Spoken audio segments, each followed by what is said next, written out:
What's up, everybody? It's the content review.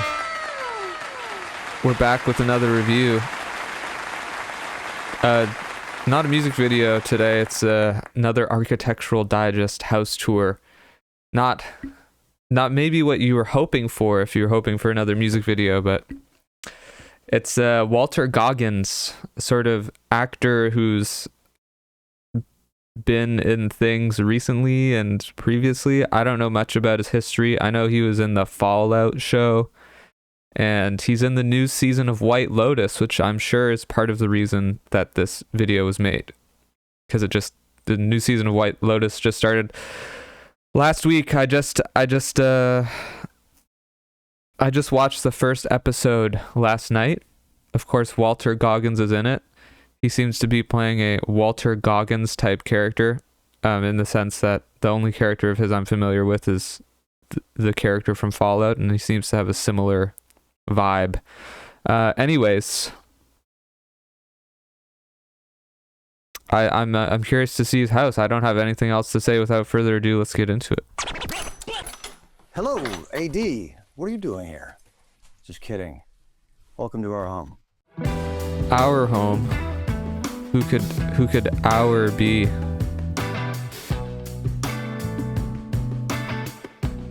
Oh, the title of the video is Inside Walter Goggins's Enchanting 1920s New York Lodge. Lodge. Interesting. An interesting word to use in New York. I should contextualize this experience for you. The house was built in 1924. The gentleman who owned it had 3,000 acres around here. We have 125. It was built in the design it's not New York City. A Scottish hunting lodge. I personally have never been to a Scottish hunting lodge, so it's very I'm gonna have to take echoey. your word for it. This was the gun room and where they would store all of their guns and go on a hunt. They had a pheasant farm here and a number of other things. So let me show you this right over here so you can see exactly what I'm talking about. There are these little gun butt kind of indentations right here. We put these shelves in on both sides, but the guns were lined up on both sides of this door. Okay.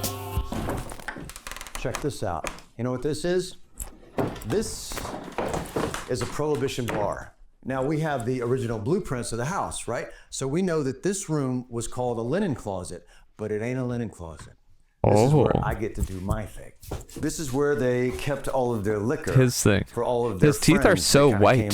They're too white. Kind of the likes of Edna St. Vincent Millay, Babe Ruth. He went Walt too Disney, far with Joan the whitening. Crawford, even the House of Windsor. What's so special about this and the history of this place is that all of the people that drank here actually signed the wall. This is the signatures of some of the people that signed the wall. This is Edna St. Vincent Millay here at the top, and Hal Erskine and a I don't know who other these people are. Joan Crawford's name was right over there in the corner, but they covered it up with stain when we were redoing this room.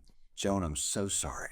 In keeping with tradition with what they did in this bar, I have He's a bit annoying, asked a isn't number he? of my friends to begin signing this wall, because socializing and having Sam friends over and Rockwell, talking David is Rosenthal, very, very important Walter to me and my Gay, family. I Heart Butt. Rosebud. Just kidding. So we are in the Hudson Valley, and as you can imagine, it's cold, and it certainly would have been much colder than it was It's so today in the echoey. 1920s. So all of the fireplaces in this house are practical. The one thing in this room I did want to show you is this. This is a bronze casting of my hand from the Hateful Eight. This Roman artisan made a sculpture out of it and presented it to Quentin at the premiere of the Hateful Eight in Rome. Okay. Oh, Architectural Digest, you're still here? Just kidding. Okay, come this way. I want to show you something. This is a gift from Sam Jackson. It's Sam Jackson? that he gave us on the Hateful Eight. Or Samuel He gave seven Jackson. of us the gun. He gave Jennifer Jason Leigh a Prada purse. And she said, you can keep the Prada purse. I want the gun. Okay.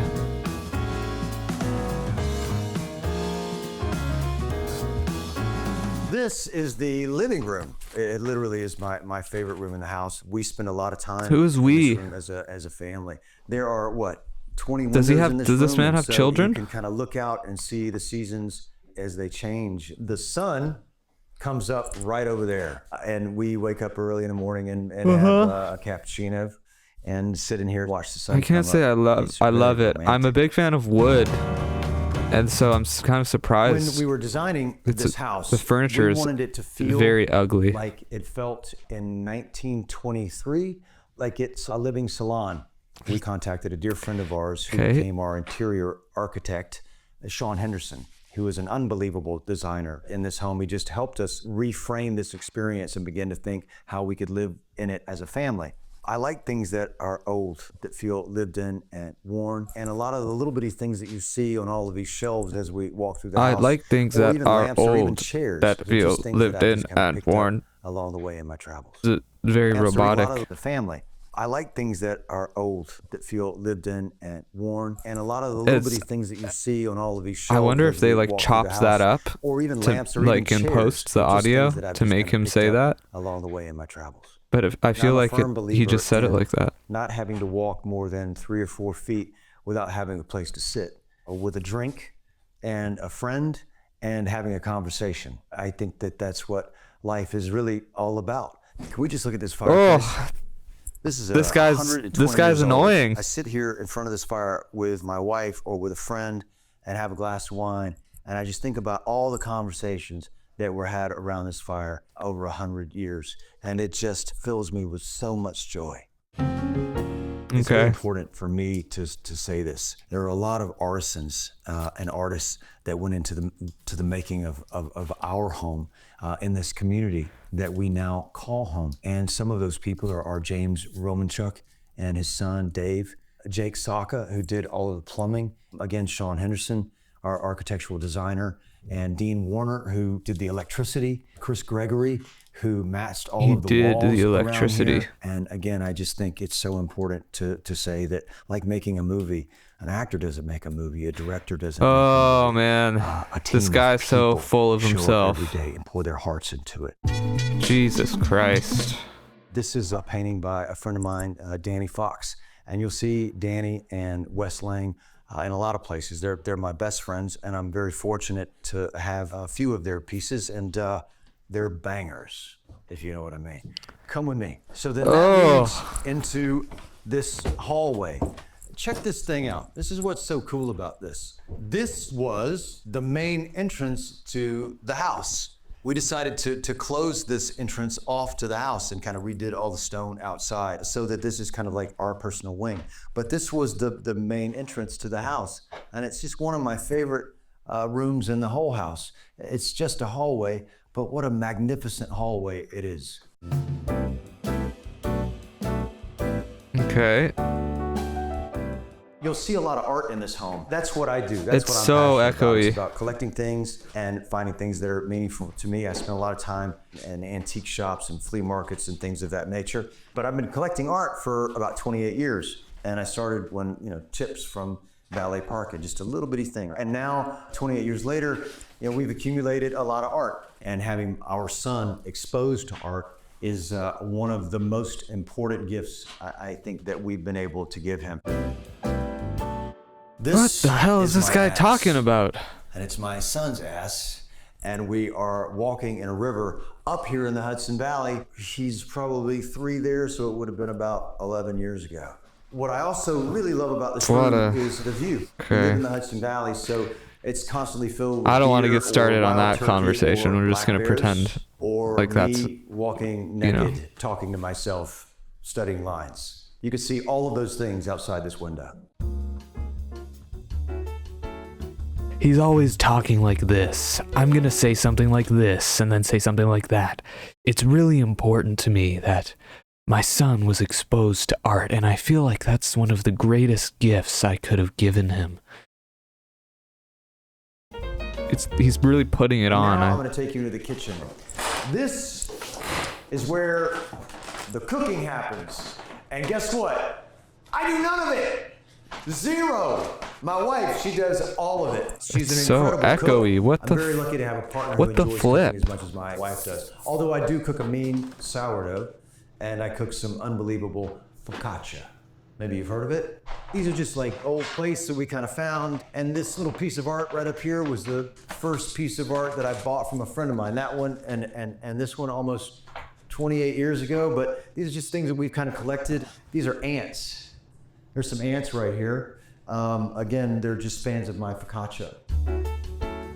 This is a table that we had at our house in Los Angeles, and it was too long for here, so we just cut it down. We live in the woods, so it's not like you can kind of run down to the store and get everything that you need. There was a lot of thought and a lot of effort that kind of went into all of this. The other thing that I'm really passionate about is lighting. I just have been collecting light fixtures for a really long time. This is one of them we got from a friend of ours. Not a lot of variety in the lamps that I like. Most of them are brass or copper.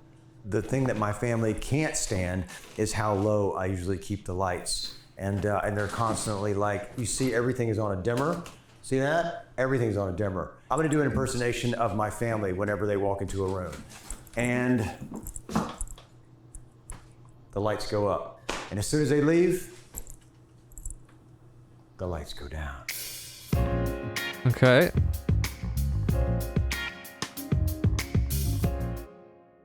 Oh, I'm so sorry, Architectural Digest. I was just having a moment to myself. This is the TV room. Movies are a really big part of my and my son and my wife's life. So we spend a lot of time in this room watching movies, especially when it gets dark early and there's snow outside.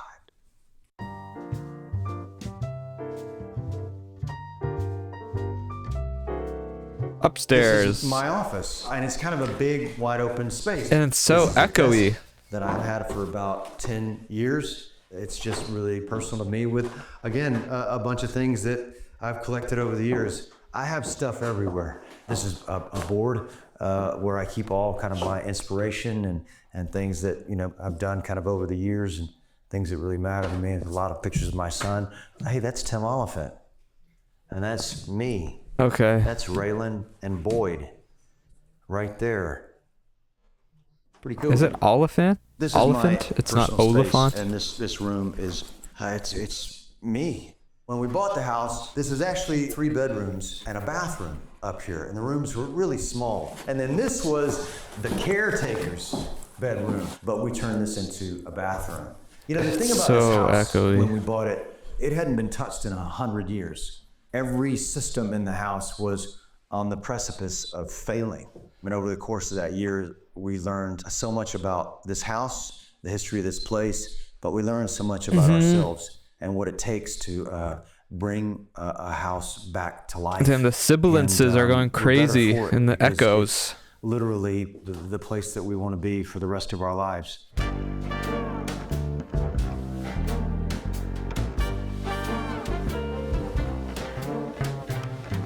So this is our bedroom. The guy who built the house, this was his bedroom. I mean, the way that he designed this house is extraordinary in the sense that the living room faces south. So you get sun all day long. Whereas this room in particular faces east. So you wake up in the morning and then you see the sunrise. The first time that we saw it, we didn't expect it. And we woke up with the sun kind of hitting our eyes, and we couldn't believe what we were looking at, that this man had the foresight to position this in such a way with the architects that they used to build it that allowed you to wake up to nature kind of in that way.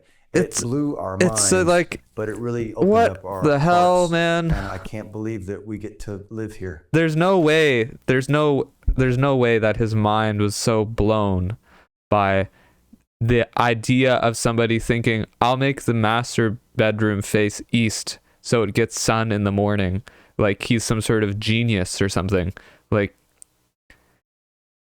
oh my gosh. I was expecting to come into this, watching this guy's house tour and think, oh, you know, he's like a pretty normal guy and like he plays these like asshole characters. But like, you know, he's a normal guy, he's a chill guy, it's whatever. You know, and his house is kind of boring and it's not going to be that interesting. He's so annoying. I haven't been so annoyed in such a long time. I think I'm more annoyed with him than I was with my Adam Levine Architectural Digest tour. And Adam Levine is an annoying guy. Anyway, you've seen my bed, but there's one bed that you haven't seen. We have a black lab, and she's the kind of the nucleus, the heart black of our lab? family.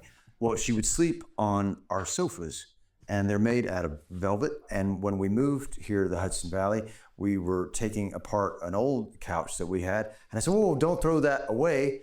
Let's make the dog's bed out of our old sofa, and then maybe she'll have her own velvet bed and she won't sleep on our sofa." But it didn't work. She still sleeps on our sofa.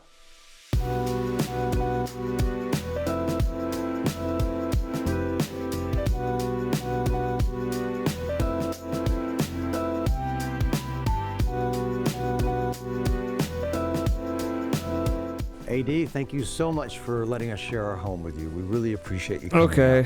out. It's a place that's very special to us, and we hope you enjoy your time. Well, Be careful driving home. okay, we're in the part of the video now where we review. Oh, there's a new Tate McRae video. Maybe I'll watch that later. Is this new? Lana Condor. I don't know who that is. Anyway, To say this, there are a lot of so the rating system, we don't keep a catalog of the scoring of the old houses. Or the old house reviews, I should say. So it's sort of just like we're gonna rate it out of 10 and then we're done. And for me, Walter Goggins' house. So we didn't see the whole thing. It seemed, I guess, large. Like there was a lot of rooms in the house. Didn't really get to see the grounds at all. Maybe we would have seen more if it was the summer, or it wasn't snow. It was obviously a little snowy outside.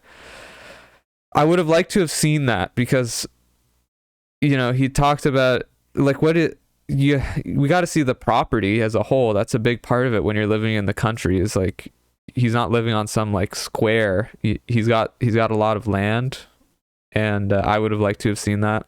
I would have liked to have seen more of the house too. It wasn't really like a discussion about what was going on in the bathrooms or the kitchen so much. He spent most of his time talking about the history of the house and the things in the house, not really so much about like the house as a whole, and maybe I'm wrong in thinking that people like to talk about the house as a whole more, or I guess like the intention and the decision making. Like he did talk about that a little bit. Like he was like, oh, we updated the house and we decided to change this door and the front door into a special area or something. But I don't feel any sort of connection with this house, and I perhaps it's a reflection of his character, and maybe all the guns and stuff, and like he plays these like sort of cowboy anti-hero characters, and it's giving that vibe. So I guess it's true to the persona that you see on TV, but I also feel like this guy is like so fake, like I don't think. Like I feel like you would have a conversation with, like he's gonna invite you over to dinner, he's gonna be like, hey, I'd love for you to come over to dinner sometime, and it would be great for you. You could spend time with my wife and my son, and we just have the most wonderful conversations. And my wife is such an incredible cook; she makes the most incredible food, and it would just be we'd have just a wonderful evening. So he'd invite you over, and you go over, and then basically the whole time the conversation you'd be having is like he would ask you a question and then you'd answer, like, oh, what are your thoughts on like I feel like he could talk to you about a lot of different things, or like ask you about a lot of different things. He could sort of go anywhere. But what are your thoughts on the what's going on down in I don't know.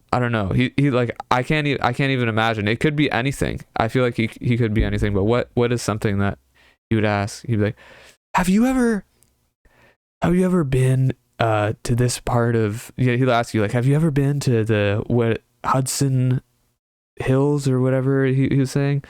And then you'd be like, oh yeah, like I came here a lot when I was a kid, and it was really special to me. And he'd be like, oh yeah, it's so special, it's just the best, I just can't, it's just has such a near and dear to my heart. And then he'd just go on and on, like talking about himself basically. Like he'd really like enthusiastically agree with whatever it is you're saying. He'd be like, so I was I was driving up here and it was just so, there's so many rundown towns and there's so many people struggling. Be like, oh yeah, it's unbelievable how much people are really having a tough time these days. And then you just launch into like making it about himself. It's like, I used to be a valet and I know what it's like. And I just remember, anyway, I'm annoyed. I find him very annoying, in case you didn't notice. Anyways, scoring it out of 10. I didn't do that yet. The house, anyway, the house itself, kind of like a pretty standard, like wealthy person's country home vibe, like it seems like it's lived in, and it's just like a wealthy person's country family home. But it doesn't stand out in any way to me for any reason. There's nothing interesting about it at all. Again, I didn't get to see the property as a whole. Didn't really touch on the vision at any point. He's just like, yeah, it was an old house, and like, why did you decide to move here? I don't think he mentioned that at all. You used to live in LA. Why did you move from LA to here? I would have loved to have known about why he's living in this house. Like, what was the rationale? So I know nothing about it, and Walter Goggins is very annoying, and I would probably, like, would I live in this house? Maybe I would. I don't, it's like so neutral, it's like really not one way or the other. But Walter Goggins is annoying, so I'll probably give it like a 5, because there's nothing interesting about it whatsoever. And the history of the house, I don't really care about. I don't care that it used to be a hunting lodge. That, like, who cares, honestly? That's not interesting to me. That there's a million things that used to be something else, and that the idea of a hunting lodge is not an interesting concept to me specifically. And this is my review. Anyway, I'm rambling now, but I would say it would be a 5, but I'm going to give it a 4 out of 10. So yeah, 4 out of 10 for Walter Goggins' enchanting 1920s New York lodge. That's all for this one, and I'll catch you guys in the next one.